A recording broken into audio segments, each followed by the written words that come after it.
我生嘅時候冇醫生理我，冇得俾我生。咁跟住咧，生完之後啦，冇人理我。生產過程裏面，我覺得好痛苦咯。喺公立醫院嘅話咧，就我聽過就話係好多孕婦話要冇床位，需要瞓走廊。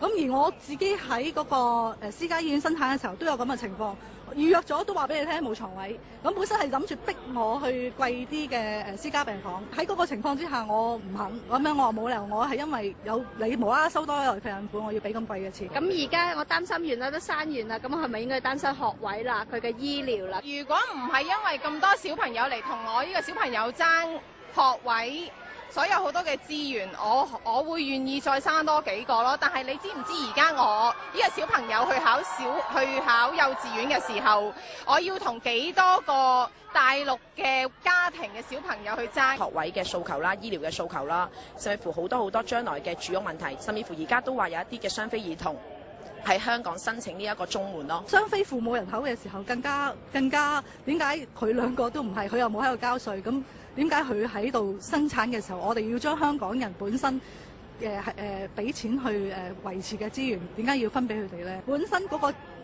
資源係尤其是醫療資源係以700萬人口嚟計㗎嘛。例如我本身嗰餐廳得100個座位。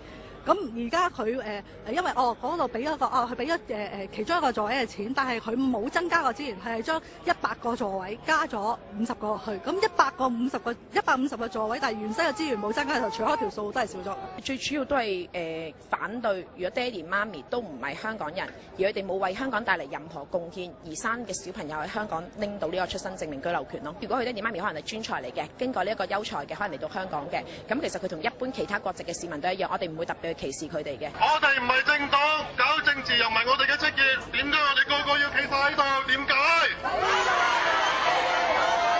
就係因為我哋本地孕婦得唔到應有嘅權益。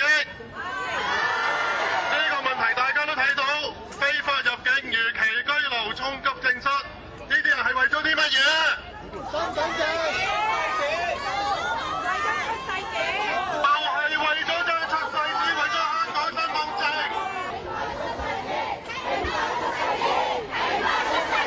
我哋群組主張嗰個方法係終審法院自我修正翻呢個莊豐源嘅案例，就多過係釋法或者要改法例。佢哋因為判咗莊豐源有呢個出世紙，然之後呢個 case 大家都引用佢，所以就算爹哋媽咪係內地人，佢哋喺香港生嘅小朋友。